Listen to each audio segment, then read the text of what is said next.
Hey everybody, it's Prep for Life, and Nitecore was kind enough to send over one of their new Tip2 keychain flashlights. I wanted to give an honest review of this thing today, so stick with me.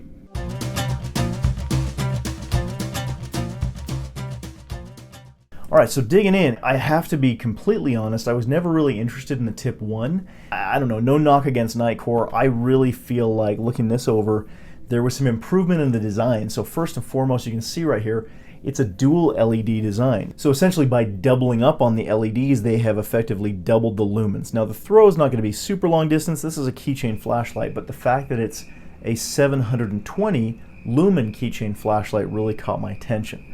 Let's dig in, take a little look here. I do like the black color. One thing that I enjoy about this right off the bat is that it's not huge, which is actually a good thing, right? If it's going to go in my pocket, I definitely don't want this thing to be super bulky. So, coming in the package really is just the light and your instruction manuals and things like that, right? So we'll put that to the side. I can kind of walk you through this thing, but very minimalist in terms of what you're actually getting. Now, my honest review on this thing, again, I like the size. I like the fact that, let me see if I can get a little bit closer here for you. I like the fact that this is machined aluminum. That's definitely a huge plus. The only drawback that I'm finding as I test this out is really around the clip. Now, it's not the design of the clip. I really like that there's a clip here. It means that it can be used for pocket carry. If I take this ring off, you'll probably notice there's a little cutout here that holds it in place. It doesn't slide up and down on the body of the light. It gives me a lot of options for maybe hanging this on a backpack, chest rig, maybe a battle belt. Very, very cool that way. The downside to this is that I don't like that this is plastic. So if you take a look here, I mean, the body of the light itself is machined aluminum, CNC machined, really sturdy, feels really good, feels solid. There's no rattle, everything feels really, really good. But this pocket clip, as you'll notice, I can peel that off, it's just plastic.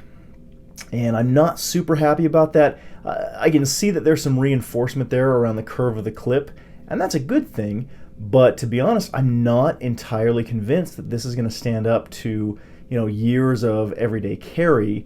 That's my take right off the bat, guys, but I haven't gone and tested it for years, so frankly, maybe I'll be surprised and that'll hold up. It's just, if there were any weak link, it feels like this would be it, but obviously I don't know for sure. Now, the really cool part about this is that, again, you've got a nice small design, feels rugged, feels nice, but everything is actually a little bit more waterproof with this design than over the Tip 2.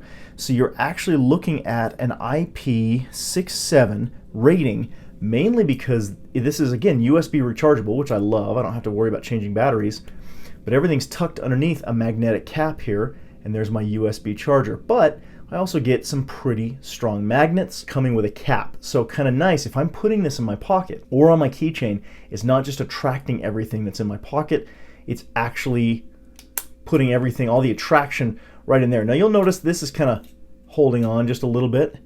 Kind of hold that upside down. That does have some residual, but it's nothing compared to the magnet itself.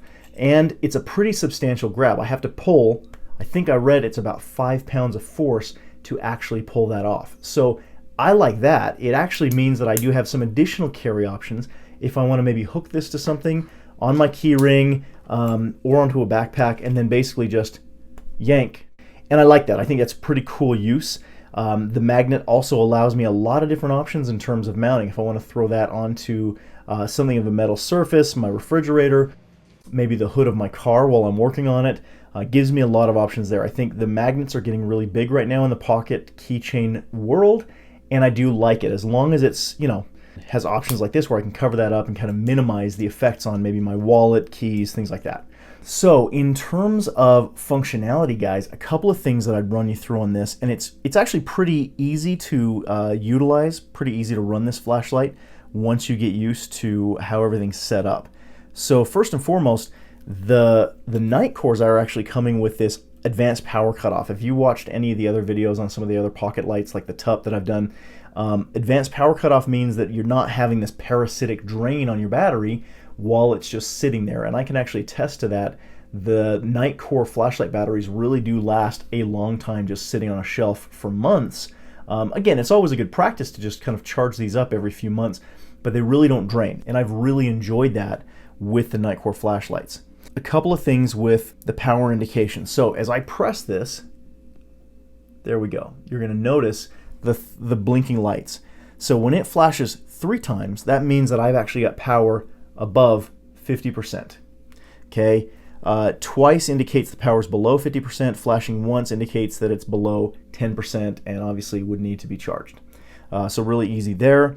You've got your demo and daily mode. This is another thing that Nitecore puts into a lot of their flashlights, in that if I press and hold 2 flashes, that indicates my daily mode, meaning this, when I turn this on, it will run itself dry in terms of battery. It's going to stay on as long as I need it to. If I press and hold both buttons again, that gives me 1 flash, meaning it's in demo mode, meaning I can turn it on, I can use it, but it does have a 30-second shut-off, just automatically made for kind of EDC. Again, if you're one that maybe kind of forgets that your flashlight's on, or if you have concerns about this turning on in your pocket, that 30-second shut off will really kind of help keep things in order for you. What I found interesting about this light is there's no instant on. If I press the power button, it doesn't just come on. I actually need to press and hold to turn that on. Press and hold with the power button is going to bring back the last setting that I used, and then of course I can use the mode button here to cycle through my power modes. I have a super low 1 lumen, I have a 30 lumen mid, a 200 lumen high, and then of course I cannot get to the turbo mode from there, but wherever I am, flashlight on or off, I can press and hold the mode button, and that's going to instantly access my turbo 720 lumens. Now again, one thing to note, this does not have a memory setting for the 720. I find that with most flashlights, most carry flashlights, not just Nitecore, they're not going to continually access the turbo mode, which is fine. My gripe, if I have one, is really that I don't have direct access to the low light mode. And even with that, so what I would need to do is turn this on, just like that. I would cycle down to my ultra low mode and leave it like that, because it is going to have that memory setting. Now it is 1 click, I don't have to press and hold to turn it off, but then when I access it next time, it's going to be on that 1 lumen. If I like kind of the super high and super low, I could keep it like that, and then of course access turbo anytime I need to. Kind of a cool feature, but again, I do wish that there were a direct access to the super low mode so that I can kind of decide how I want to do that. And that is really about it, guys. There are plenty of options packed into this very kind of minimalist design. Everything feels sturdy, there's not a lot of shake. I think there's plenty of options packed in. It definitely feels like Nitecore took a lot of the suggestions from the Tip1 and put them into a better design. Size-wise, weight-wise, this thing actually does feel small enough that I could put that on my keychain and be just fine and be happy. Again, like I've said, I don't have a ton of faith in the plastic clip right here. I definitely do feel like the tip is well enough built that it's going to make a good EDC flashlight depending on how you carry that. And for the price, you're looking right in that $45 range. So I definitely feel like this is something I can recommend to you guys as my viewers. Hope you find these videos useful. Go ahead and give me a thumbs up and a subscribe if you want to be notified with new gear we're checking out. Thanks for watching, and we hope to catch you again next time.